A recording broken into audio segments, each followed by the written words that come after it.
I am Rhonda, 32 years old, and grew up believing wealth was a blessing until it became my prison. My parents controlled every aspect of my life through their checkbook until one dinner when Mom snapped, "We are not your bank anymore," her voice sharp with smugness. What they never expected was that 24 hours later I would be the one deciding their financial fate. The tables had turned completely.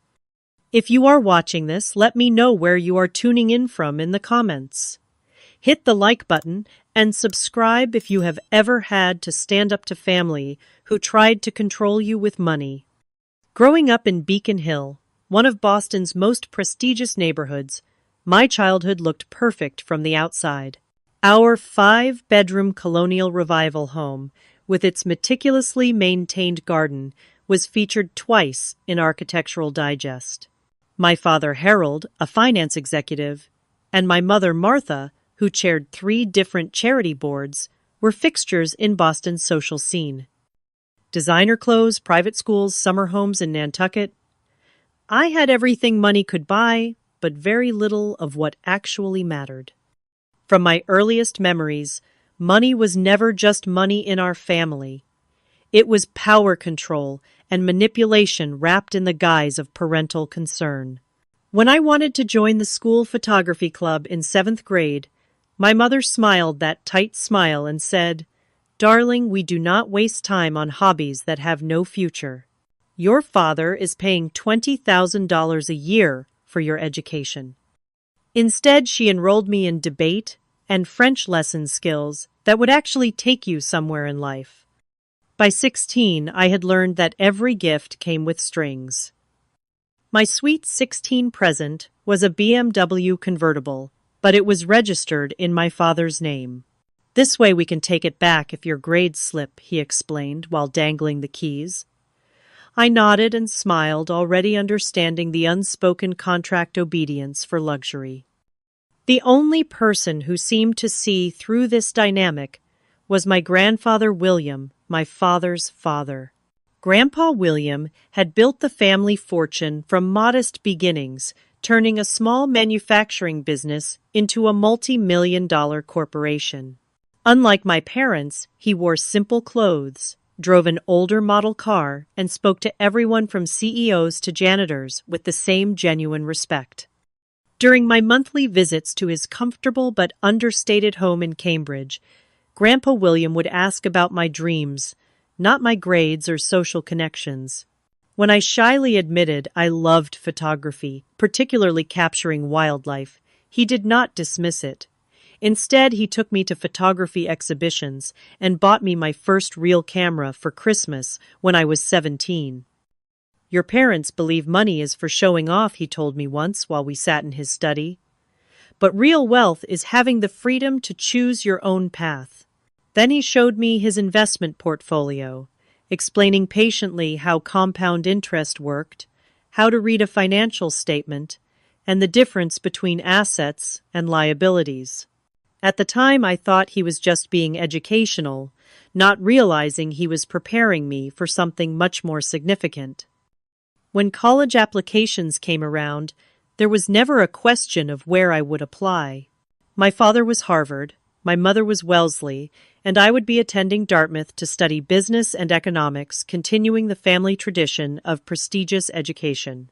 My application essay was practically written by my mother, who insisted on editing it until my voice was completely erased, replaced by what she called appropriate ambition. I was accepted, of course. My alumni connections' perfect grades achieved through hours of pressured studying, and the substantial donations my parents had made to the school guaranteed that. On the day the acceptance letter arrived, my parents threw a dinner party for 20 of their closest friends, where I was displayed like a prize trophy. "She will graduate and join Harold at the firm," my mother announced while I stood there smiling so hard my cheeks hurt. Those first 2 years at Dartmouth were a study in quiet desperation. I excelled in my classes, but felt like an imposter in my own life. My roommate, Tara, noticed how I would stare longingly at the art students with their cameras and sketchbooks, lounging on the campus green with a freedom I could not imagine. Why not take an elective in photography? She suggested. The thought terrified and thrilled me in equal measure. Each time I called home, my father would immediately ask about my business courses, and I would dutifully report my A grades while omitting any mention of my growing depression. At night, I would sometimes take out the camera Grandpa William had given me now, gathering dust in my closet, and scroll through the nature photos I had taken years earlier. In those moments, I felt a flicker of the person I might have been if I had been brave enough to choose my own path.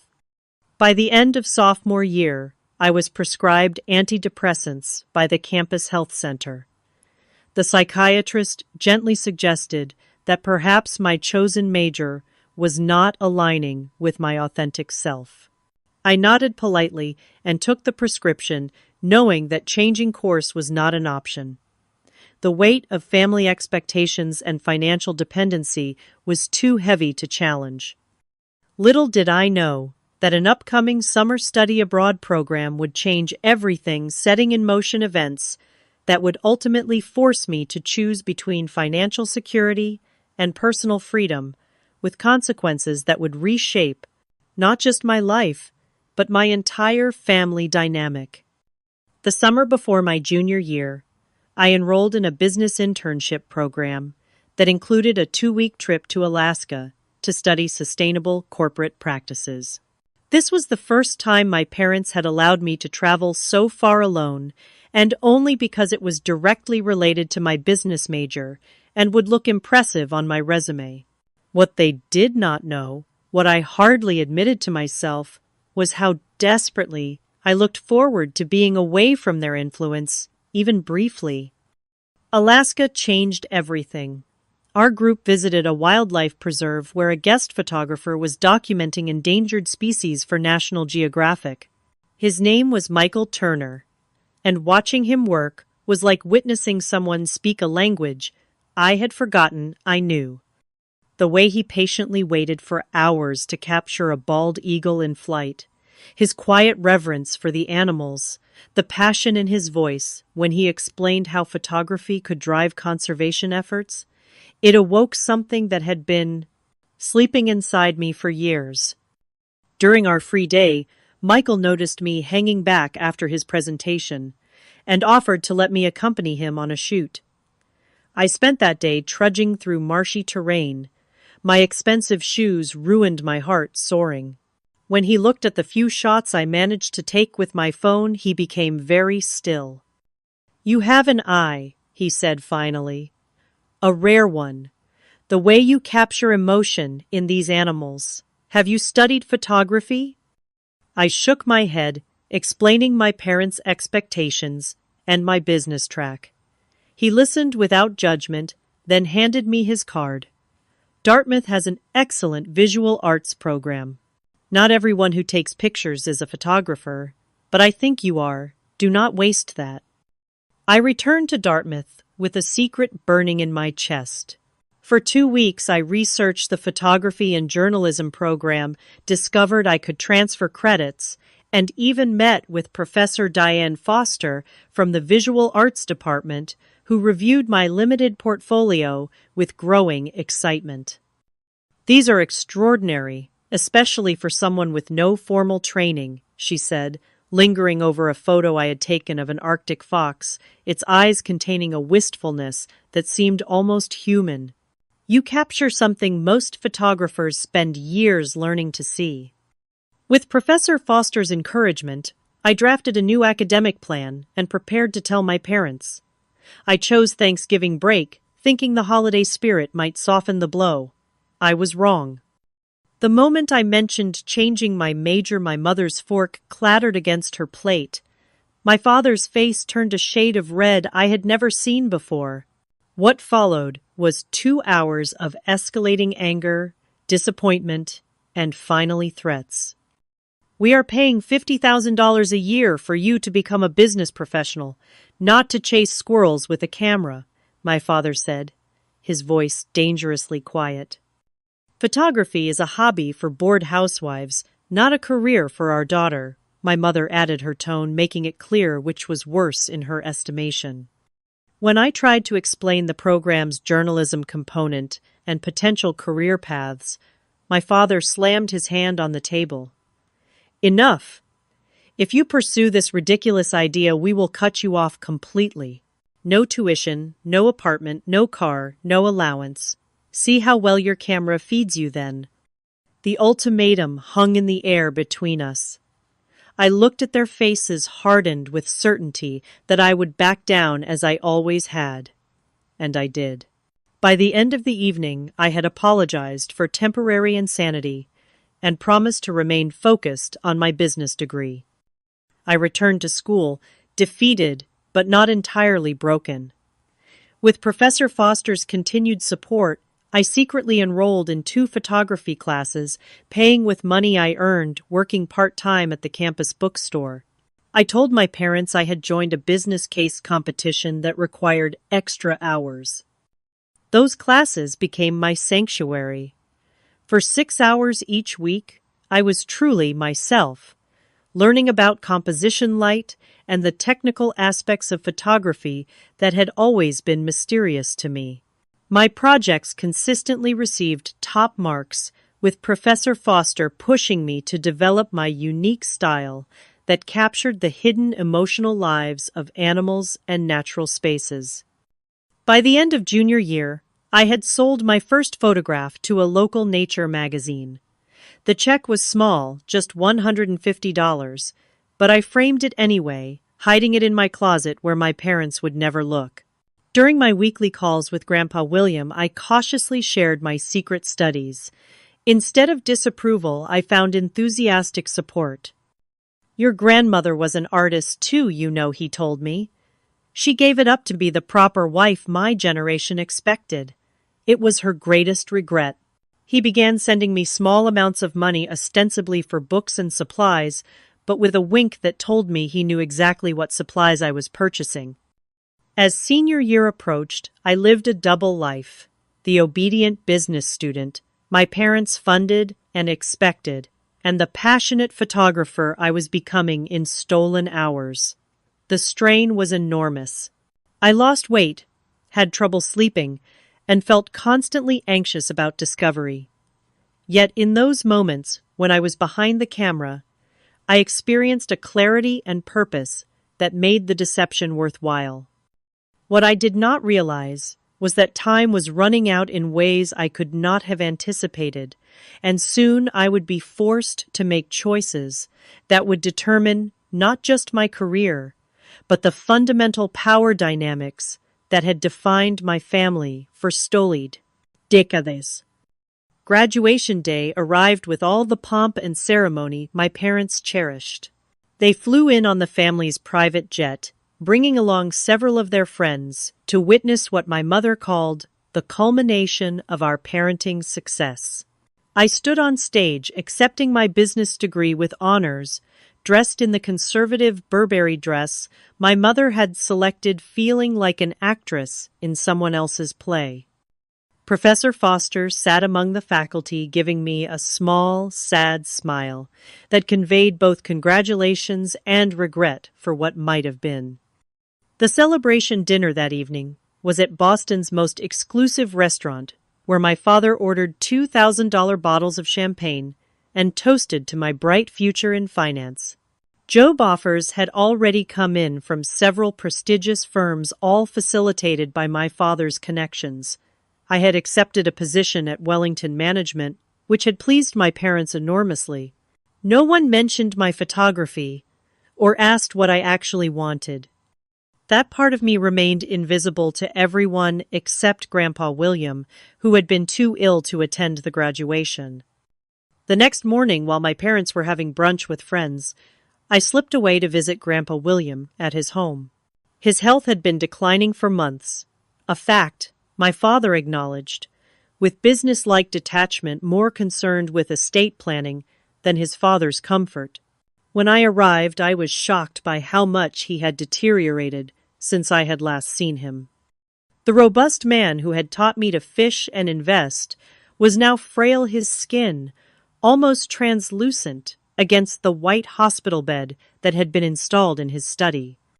"There she is," My favorite granddaughter, he said, his voice weaker, but his eyes still sharp.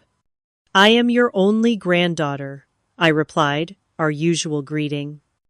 Which is why I have never had to lie about you being my favorite. His attempt at a laugh turned into a cough that seemed to rack his entire body. After he caught his breath, he gestured for me to come closer and took my hand. I am not proud of my son, he said plainly. Harold has forgotten everything I taught him about what matters in life. He believes bank accounts measure success. I believe happiness does. I tried to defend my father out of habit, but Grandpa William waved it away. I have made arrangements, Rhonda. When I am gone, you will understand. Just promise me something when the time comes. Be braver than I was. I gave Harold too much without enough guidance. I will not make that mistake with you. I did not fully understand what he meant then, but I promised anyway, tears streaming down my face. He squeezed my hand with surprising strength. Your camera is not just a tool, Rhonda. It is your voice. Do not let them silence it again. 2 weeks after graduation, I started my job at Wellington Management. The office was all gleaming glass and hushed voices, with everyone dressed in nearly identical conservative suits. My corner office had a view of the Boston Harbor, a nameplate that included Williams family under my name, to remind everyone of my connections, and a starting salary that my college friends could only dream about. I was miserable from day one. The work was mind-numbing despite its complexity. I spent my days analyzing market trends, attending client meetings, where I spoke little but was paraded as the firm's bright young talent, and trying not to watch the clock.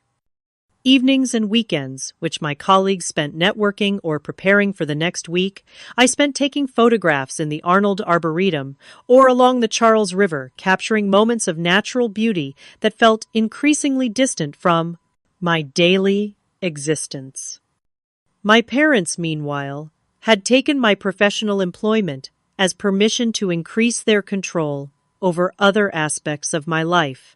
They insisted I purchase a condominium in Beacon Hill, rather than the South End apartment I preferred, going so far as to make the down payment themselves, so I would not make a poor investment.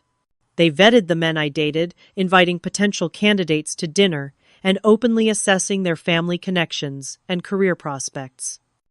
When I showed interest in Jordan, a talented architect with a growing reputation but middle-class roots, my mother took me aside and explained that I needed to marry within or above our station.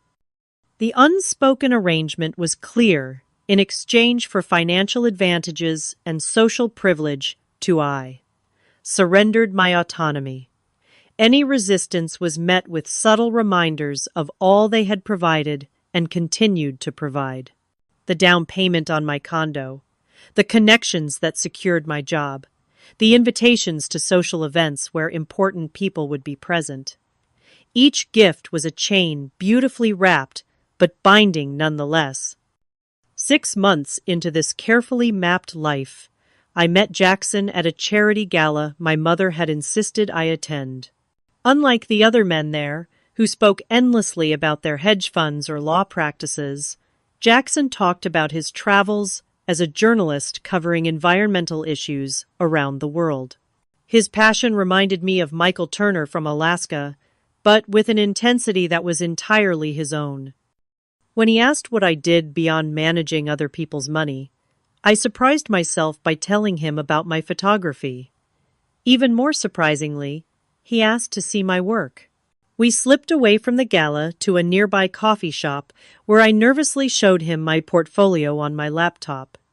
He studied each image with genuine interest, asking questions about my technique and inspiration. "You should not be wearing that suit," he said finally, gesturing to my designer outfit. "You should be out there showing people what you see through that lens." For the first time, I admitted aloud what I had only thought I want to be. I just do not know how to break free. Our conversation lasted until the cafe closed. Jackson told me about an upcoming expedition to photograph endangered species in Tanzania. The organization was looking for an additional photographer, someone with a unique perspective. Your work has that emotional quality they are seeking, he said. You make people care about these animals. The application deadline was 1 week away. The expedition would last 3 months and require specialized equipment I did not own. The total cost, including the equipment and travel expenses, would be around $15,000. It was a fraction of my annual salary, but my parents monitored my spending closely, having insisted on helping me manage my finances as a new professional. That night, I could not sleep. I paced my perfectly decorated condo that felt nothing like home, thinking about Tanzania, about lions and elephants, seen through my lens about waking up with purpose each day. By morning, I had decided to apply. I worked on my application every night, after leaving the office selecting my strongest wildlife photographs and writing an impassioned statement about why this opportunity aligned with my vision as a photographer. 2 weeks later, I received an email that changed everything. I had been accepted. The expedition director specifically mentioned the emotional depth of my work as the deciding factor. Joy and terror fought for dominance as I realized what this meant. I would need to request a leave of absence from work, stand up to my parents, and find a way to finance the equipment I needed. The first step seemed most manageable, asking my parents for a loan to purchase professional-grade camera equipment. I was an adult with a well-paying job. Surely they would see this as a reasonable request. I scheduled dinner at their home, prepared a presentation about the expedition's prestige and the career opportunities it might create, and arrived with uncharacteristic optimism. I had no idea I was walking into the confrontation that would ultimately shatter our family's power structure forever. The evening started pleasantly enough. Our family chef had prepared my father's favorite prime rib, and my mother was in good spirits after receiving an invitation to chair an exclusive charity ball. I waited until dessert when both were relaxed and satisfied before introducing my news. I have been selected for a prestigious wildlife photography expedition to Tanzania. I began trying to keep my voice steady. It is an incredible honor. They only choose 5 photographers from hundreds of applicants. My father's spoon paused halfway to his mouth. My mother's smile froze in place. Neither spoke, so I continued explaining the expedition's conservation focus, the respected wildlife organizations involved, and how this could establish me as a serious photographer while still maintaining my financial career. I would need 3 months away from Wellington, which my manager has tentatively approved as a sabbatical. The only obstacle is equipment. I need to invest in professional-grade cameras and lenses. I pulled out the carefully prepared list with costs. "You cannot be serious," my mother interrupted, her voice soft but dangerous. "This is about that ridiculous photography hobby again. I thought we had moved past this childishness." "It is not a hobby, Mother. It is my passion, and I am good at it. Really good." The selection committee said my work has unusual emotional depth. My father set down his wine glass with deliberate precision. "Rhonda, you have a responsibility to the family name. Taking pretty pictures of animals might amuse you, but it does nothing for the Williams legacy. Your position at Wellington is just the beginning of what we have planned for you." "What you have planned for me," I corrected quietly. "But what about what I plan for myself?" The tension escalated as I explained that I wanted to pursue photography alongside my finance career, not abandon one for the other. I showed them my portfolio on my tablet, pointing out the publications that had already featured my work. They barely glanced at the images, their expressions hardening with each attempt to make them understand.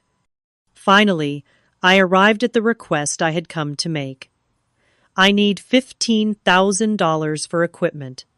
It is an investment in my future. I can repay it from my salary over the next year. My mother's laugh was like ice cracking. An investment. In what exactly? A safari vacation where you can play National Geographic photographer. This is not playing. This is pursuing something meaningful to me. We did not raise you to chase meaningless dreams, my father said. We raised you to build on the foundation we created. A foundation I never asked for, I replied, my voice rising, despite my best efforts to stay calm. My mother set down her napkin and fixed me with the cold stare I had feared since childhood. We are not your bank anymore, she snapped, her voice sharp with smugness. You have a job. You have a trust fund you can access at 35. If you want to waste money on cameras, use your own. All my life you have used money to control me. My education, my career, my home, nothing has ever truly been my choice. And look how well you have turned out, my father retorted. Everything you have is because of us. No, I said, standing up. Everything I am is despite you. I left that night with their refusal ringing in my ears and a hollow feeling in my chest. Not only had they denied my request for a loan, but they had also threatened to contact Wellington's senior management to block my sabbatical request. As I drove back to my condo, tears blurred my vision, and for the first time, genuine anger replaced the disappointment and resignation I usually felt after these confrontations. The next morning brought news that changed everything. The family lawyer, Sebastian Miller, called to inform me that Grandpa William had passed away peacefully in his sleep. The grief hit me like a physical blow. The one person who had truly seen me, who had encouraged my passion and believed in my potential, was gone. The funeral was held 3 days later at the Grand Church, where generations of William's family members had been married and buried. My father delivered a eulogy that spoke of legacy and business acumen, but mentioned little of Grandpa William's kindness, humor, or wisdom. Throughout the service, I noticed my parents exchanging whispers, their eyes occasionally drifting to Sebastian Miller, who sat stoically in the front pew. At the reception afterward, while my parents circulated among Boston's elite who had come to pay respects, I sat alone in the garden, remembering quiet afternoons with Grandpa William, his patient explanations of how to capture light with a camera, his genuine interest in my hopes and dreams.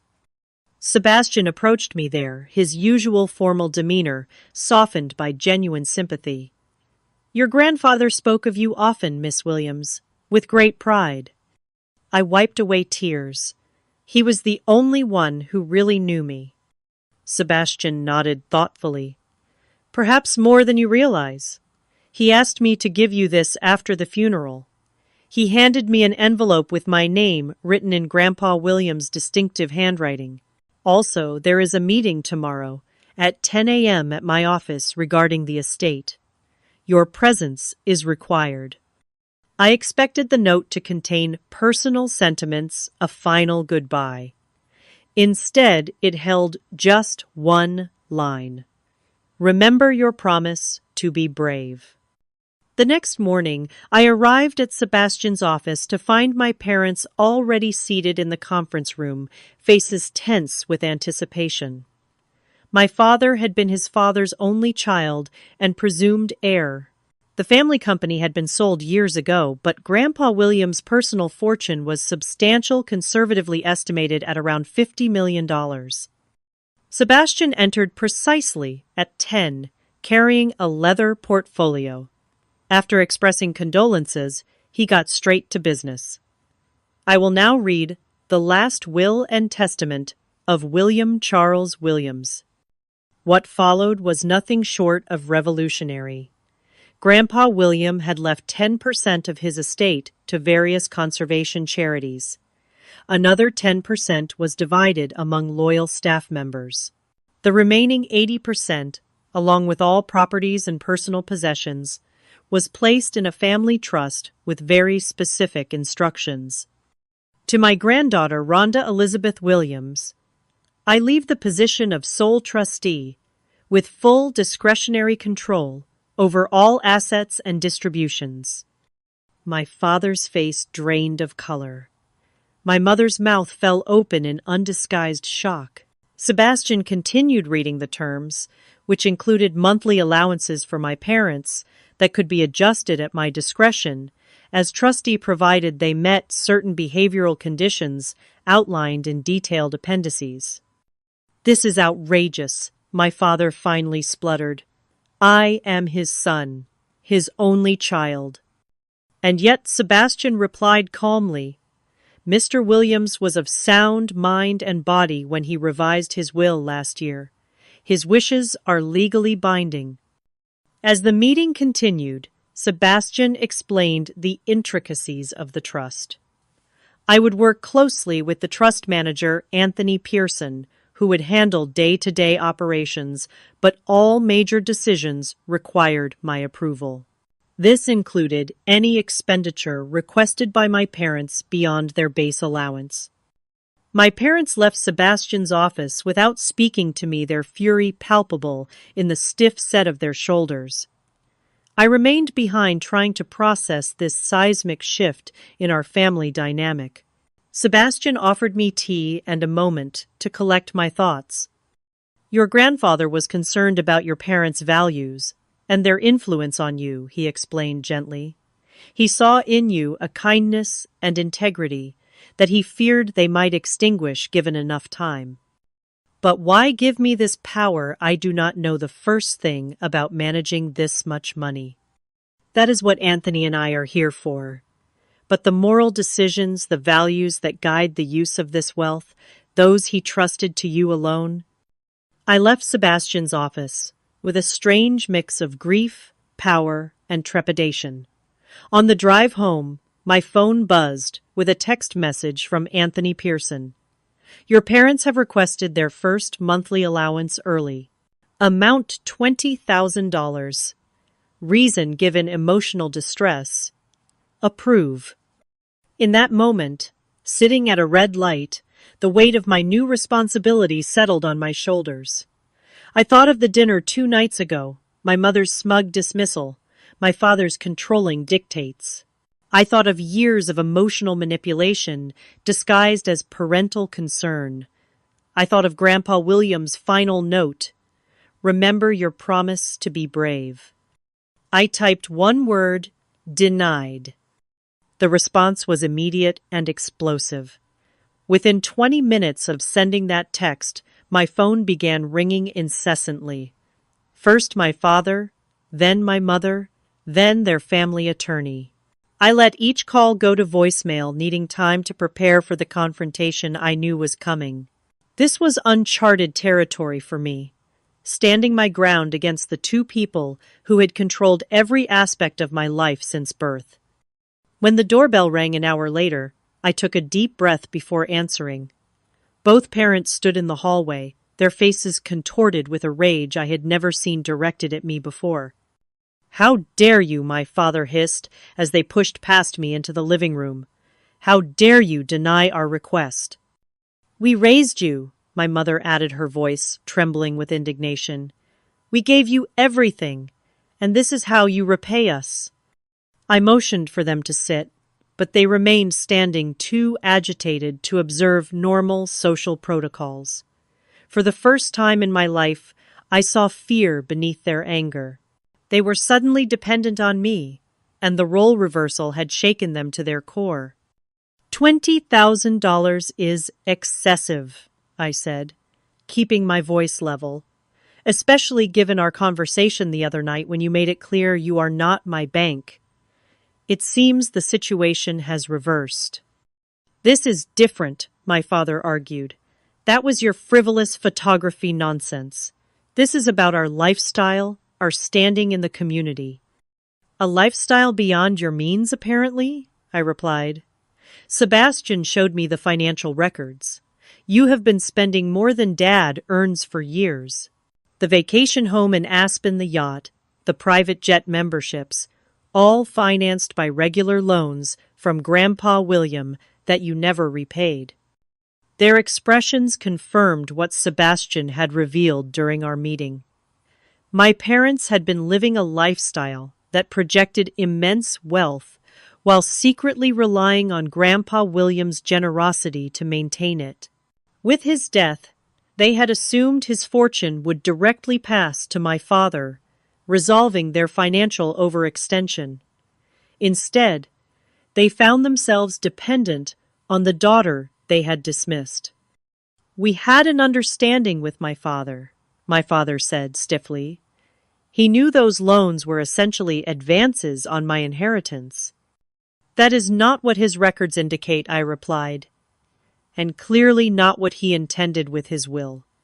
My mother changed tactics, her anger giving way to a calculated vulnerability I had seen her deploy countless times at charity functions. "Darling, we are still adjusting to the loss. Your grandfather would want us to be comfortable during this difficult time." Grandfather wanted many things, I agreed. He wanted me to pursue photography. He wanted our family to value more than money and status. He wanted me to be brave enough to break the cycle of financial control. "You cannot possibly understand what is involved in maintaining our position in society," my father said dismissively. "Perhaps not. But I understand what it feels like to have my dreams dismissed as frivolous while watching you spend thousands on wine and golf memberships." The conversation circled for another hour, with their demands gradually transforming into negotiations, then pleas, and finally thinly veiled threats. "We will contest the will," my father declared. "No judge will uphold this. This manipulation from beyond the grave." Sebastian had prepared me for this possibility. "The will includes a no contest clause," I reminded them. "If you challenge it and lose, you forfeit everything." Given Grandpa William's meticulous documentation of his concerns about your financial judgment, your chances are not good. As they finally left defeated but far from accepting, my mother paused at the door. "You will regret this, Rhonda. Family should come first." "I agree," I said quietly. "That is why I cannot enable behaviors that have torn this family apart." After they left, I called Anthony and arranged a reasonable monthly allowance for my parents, enough to live comfortably but not extravagantly, with the first payment to begin the following month. Then I contacted Sebastian and set up a meeting to discuss my next steps. 2 days later, sitting in Sebastian's office with Anthony, I laid out my plan. First, I would take the sabbatical from Wellington for the Tanzania expedition, investing in the camera equipment I needed from my own new funds. Second, I would establish clear boundaries with my parents, maintaining our relationship but ending the cycle of financial manipulation. Third, I would explore how the trust could support wildlife conservation efforts, honoring Grandpa William's values. Sebastian nodded approvingly. "Your grandfather would be pleased. He was especially concerned that you find your own path, not the one your parents prescribed." I was surprised by what he did, I admitted. Giving me this much control seemed extreme. Anthony opened a folder and slid a document across the desk. "This might help you understand. It is a letter your grandfather wrote to your father 5 years ago, expressing concerns about financial decisions and values. The response is attached." The letter was thoughtful and loving, but firm, outlining Grandpa William's worry that my father had become too focused on appearances and status at the expense of substance and character. My father's response was dismissive and defensive, suggesting Grandpa William was out of touch with modern society's realities. "There were many such exchanges," Sebastian explained. "Your grandfather tried for years to guide your father toward a healthier relationship with wealth. When he saw those same patterns being forced upon you, He felt compelled to intervene. As I left the meeting, I felt a new resolve strengthening within me. This was not about punishing my parents, but about breaking a generational pattern of toxic wealth. Grandpa William had given me not just financial power, but the opportunity to redefine what our family valued. That afternoon, I submitted my formal request for a 3-month sabbatical from Wellington, applied for an expedited passport, and ordered the camera equipment I had researched so thoroughly over the past year. Each action felt like a declaration of independence, a step toward becoming the person I had always wanted to be but never had the courage to pursue. My parents made several attempts to regain control in the weeks that followed. They sent family friends to reason with me. They tried to appeal to the board at Wellington to block my sabbatical. They even attempted to contact Anthony directly to circumvent my authority. Each effort failed, met with the quiet but firm boundaries I was learning to establish. The night before my departure for Tanzania, I received a final text from my trust manager. Your parents have requested an additional $15,000 for a last-minute trip to Europe to recover from their emotional distress. Approve. Looking at my packed bags, the new camera equipment I had purchased myself, and the itinerary for an expedition that represented my first truly independent choice, I felt an unexpected calm. I typed, denied, without hesitation, then added a personal note. I am leaving for Tanzania tomorrow. I hope when I return we can begin building a healthier relationship based on respect rather than financial dependence. As my plane took off the next morning, I watched Boston disappear beneath the clouds and felt the weight of 32 years of expectations lifting from my shoulders. For the first time in my life, I was flying towards something I had chosen entirely for myself. Tanzania was everything I had hoped for and more. The expedition team consisted of 5 photographers, 3 wildlife biologists, and local guides who knew the terrain intimately. We spent days tracking endangered black rhinos across the Serengeti, documenting their behaviors and the environmental threats they faced. I woke before dawn each morning, camera ready, heart pounding with purpose and passion rather than anxiety. My fellow photographers, all established professionals, initially regarded me with curiosity tinged with skepticism. The finance executive turned wildlife photographer was an unusual narrative, but as we worked side by side, my unique perspective began to earn their respect. While they focused on technical perfection, I sought emotional connection, waiting patiently for moments when the animals revealed something almost human in their expressions. You have a gift for capturing soul, Eliza, our expedition leader told me, after reviewing my shots of a mother elephant guarding her calf. Most photographers take years to develop that sensitivity. Away from Boston's social pressures and my parents' expectations, I found myself transforming in ways that went beyond my photography skills. I became more confident in voicing my opinions during group discussions. I learned to trust my instincts about lighting and composition rather than second-guessing every decision. I discovered a resilience I never knew. I possessed hiking miles with heavy equipment, enduring tropical downpours and blazing heat without complaint. Each week, I sent selected photographs to Sebastian, who had offered to manage communication with my parents while I was away. Their initial response had been cold silence, but by the end of the first month, Sebastian reported a subtle shift. My mother had asked to see more of my work. My father had inquired about my well-being during the rainy season.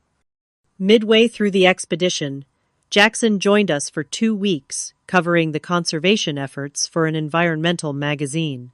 Seeing him again in this context where I was fully myself, rather than the version my parents had crafted, sparked a connection that felt unlike any relationship I had previously experienced. He saw me, the real me, and found value there without reference to my family name or financial status. "You look different," he observed, as we tracked a pride of lions at sunset, more alive. I feel different, I admitted. Like I am finally the person I was meant to be.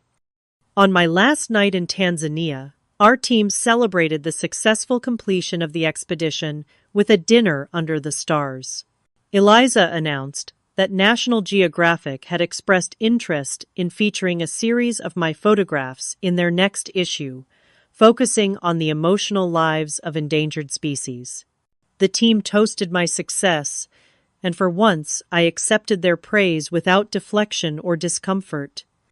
That night, lying in my tent and listening to the distant sounds of wildlife, I composed an email to Wellington Management, respectfully resigning from my position. It was time to commit fully to the path I had discovered to honor my gift rather than bury it beneath expectations that had never been my own. I returned to Boston 3 months later as a different person, confident, purposeful, and clear about my boundaries. The first meeting with my parents was tense, but lacked the explosive confrontation I had feared. They sat stiffly in my condo, examining the photographs I had displayed on the walls with expressions that mixed reluctant admiration with lingering resentment. National Geographic, my mother said, finally touching the magazine that featured my work. I suppose that is quite prestigious. It is, I agreed, neither seeking nor requiring her approval, but acknowledging this small olive branch. The conservation organization has asked me to continue documenting endangered species around the world. My father frowned. And how exactly will you support yourself? Photography is hardly a stable career. I explained the financial arrangements I had made with Sebastian and Anthony's help. A portion of the trust would provide me with a modest but comfortable income while I established my photography career. I had already received commissions from 3 major conservation organizations and was planning exhibitions in New York and London. As for your monthly allowance, I continued addressing the elephant in the room. It remains as previously established. Reasonable, not excessive. If you wish to maintain your current lifestyle, Dad will need to continue working rather than taking early retirement as you had planned.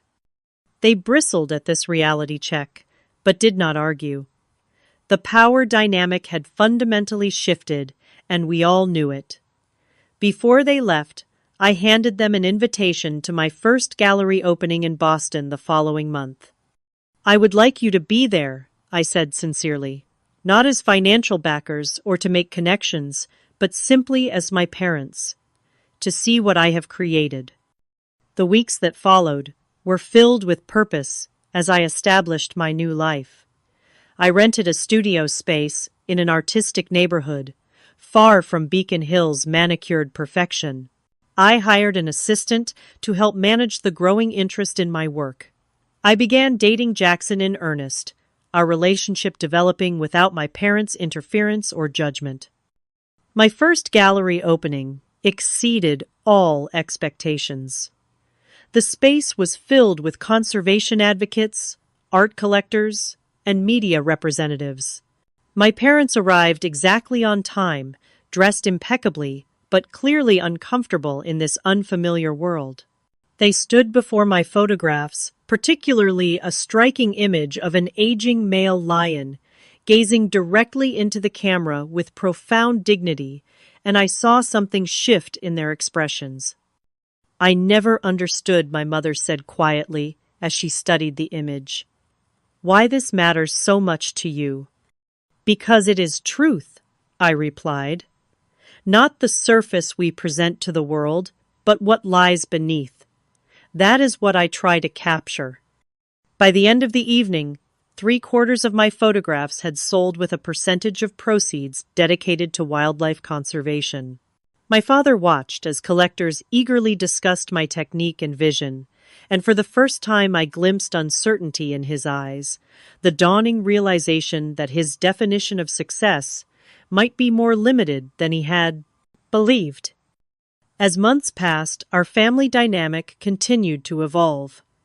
My parents gradually adapted to their new financial reality, downsizing from their Beacon Hill mansion to a still lovely but less ostentatious townhouse.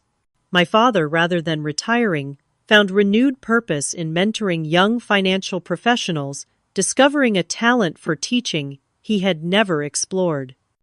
My mother resigned from several status-oriented charity boards and focused on one cause. She genuinely cared about arts education for underprivileged children. Our relationship remained complex and sometimes difficult, but the toxic financial manipulation that had defined it for decades was gone. Without money as a weapon, we were slowly learning to connect, as individuals discovering aspects of each other we had never been allowed to see. A year after Grandpa Williams' death, I established the William Charles Williams Conservation Photography Fellowship, providing funding and mentorship for emerging photographers focused on environmental issues. It felt like the perfect way to honor his legacy, not through wealth accumulation or social status, but by creating opportunities for others to pursue their passion and purpose. The last photograph I took in Tanzania, which hung in my studio as a constant reminder, showed a young lioness standing at the edge of a vast plain, gazing toward the horizon with clear-eyed determination. Every time I looked at it, I saw myself, finally free to choose my own path, strong enough to face whatever came next. 2 years after that fateful dinner, when my mother had smugly declared they were not my bank anymore, my life had transformed in ways I could never have imagined. My wildlife photography career had flourished beyond my wildest hopes, with 3 international exhibitions, a book deal, and regular assignments from prestigious conservation organizations. More importantly, I had found a purpose that woke me each morning with excitement rather than dread. The journey to this point had not been easy. Learning to stand in my power to make decisions based on my own values, rather than fear of disapproval, required constant vigilance against old patterns. There were still days when I questioned myself, when the critical voices I had internalized from my parents whispered that I was being foolish or selfish. But those voices grew fainter with each success, with each moment of authentic joy. My relationship with my parents evolved slowly, with painful setbacks and cautious progress. The first year was the hardest as they adjusted to the new financial reality and the loss of control they had always exercised. There were angry phone calls, guilt-laden emails, and several holidays where tension made every interaction feel like navigating a minefield. The turning point came unexpectedly during a dinner at their new townhouse 18 months after Grandpa Williams' death. My father, who had been uncharacteristically quiet throughout the meal, finally spoke as my mother served coffee. "I received a letter from a young analyst I have been mentoring," he said, turning the envelope in his hands. He wrote to thank me for helping him understand a complex market analysis. But then he said something that struck me. He said I was the first senior executive who had ever taken time to explain rather than simply demand. My father looked up a vulnerability in his expression I had rarely seen. "It made me think about how I raised you. Always demanding, never explaining. Always judging, never simply seeing." "Harold," my mother began her tone warning. "No, Martha, I need to say this." He turned back to me. "I was raised to believe that success had a very specific definition. When you chose a different path, I saw it as rejection of everything I valued. But watching you these past months, seeing what you have built entirely on your own, I was wrong, and I am sorry." The simple apology so long awaited brought tears to my eyes. It was not a complete transformation.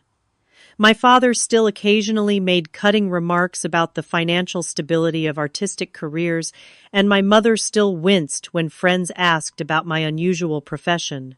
But it was a beginning, an acknowledgement that perhaps their way was not the only way. My own healing journey had been equally complex. With Sebastian's encouragement, I had started therapy 6 months after returning from Tanzania, working through the deep-seated insecurities and people-pleasing tendencies that years of conditional love had instilled. I learned to recognize when I was making choices to earn approval rather than because they aligned with my values. I practiced setting boundaries without guilt and expressing my needs without fear. The trust Grandpa William had established became a tool for growth rather than control. Working with Anthony, I structured the family finances to provide stability while encouraging independence. My parents received their monthly allowance without having to request it, removing the power dynamic of approval or denial. In return, they agreed to financial counseling to develop healthier habits. For myself, I established clear separation between personal and trust assets, living primarily on my photography earnings while using trust funds for specific projects like the fellowship program and conservation initiatives. This boundary was important to me. I needed to know I could support myself through my own work, that I was not simply replacing one form of financial dependency with another. Jackson became an important part of my new life. His straightforward approach to both relationships and finances, a refreshing change from the complex dynamics I had grown up with. When he moved in with me after a year of dating, we split expenses proportionally to our incomes, had open conversations about money without power plays or hidden agendas, and made decisions as true partners. On the second anniversary of Grandpa William's death, I invited my parents to dinner at my home, not the condo they had chosen, which I had sold, but a charming Victorian in Cambridge that I had purchased and renovated to include a blank presence home studio. The location was deliberate, just 3 blocks from where Grandpa William had lived, in a neighborhood that valued history and character over status. As we sat in my dining room, surrounded by photographs from my travels and artifacts collected from around the world, the contrast with our formal family dinners of the past was striking. The conversation flowed more naturally, with fewer landmines to navigate. My father asked genuine questions about my latest project documenting climate change impacts on coastal communities.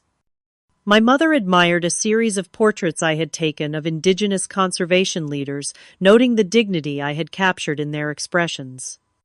After dinner, I brought out a special bottle of wine and 3 letters Grandpa William had written before his death, one for each of us to be opened on this anniversary. We read them silently, each absorbing his final words of wisdom. My letter reminded me that true wealth was not measured in dollars, but in purpose, connection, and courage. "You have these in abundance, Rhonda," he wrote. "Use them wisely, not just for yourself, but for others who need to see that different paths are possible." My father did not share the contents of his letter, but I saw him wipe away tears before carefully folding it and placing it in his pocket. My mother's hands trembled as she read hers, and when she finished, she looked at me with new understanding. "He was very proud of you," she said softly. "Not just of what you might accomplish, but of who you are. I see now what he saw." Later, as they prepared to leave, my father paused before an enlarged photograph I had taken in Tanzania, the young lioness gazing toward the horizon. "This one is special to you," he observed. "Not a question, but a recognition. She reminds me to keep moving forward, to not be defined by the past." He nodded thoughtfully. "Your work is remarkable, Rhonda, truly. I may not have understood your choice, but I cannot deny your talent." Coming from him, this simple acknowledgement meant more than all the accolades from critics and collectors. Not because I still sought his approval, but because it represented growth, his and mine. As I closed the door behind them, I felt a sense of peace that had once seemed impossible. The journey from financial control to genuine independence had been difficult and painful, but necessary. I had learned that money could be a prison or a tool, depending on how we related to it. That wealth, without purpose, was ultimately empty. That standing in your truth might cost relationships, but living a lie definitely costs your soul. Most importantly, I had discovered that breaking cycles of toxic financial dependency requires more than just financial freedom. It demands emotional liberation as well. The ability to define success on your own terms, the courage to disappoint those who would limit you, the wisdom to use resources as bridges rather than weapons. Have you ever had to stand up to family who tried to control you financially or otherwise? What helped you find the strength to break free? Share your experiences in the comments below. Remember that your story might be exactly what someone else needs to hear to find their own courage. If this resonated with you, please like and subscribe for more stories about finding authenticity in challenging circumstances. And if you know someone struggling with family financial control, share this video as a reminder that they are not alone. Thank you for listening to my journey, and remember, your path belongs to you alone.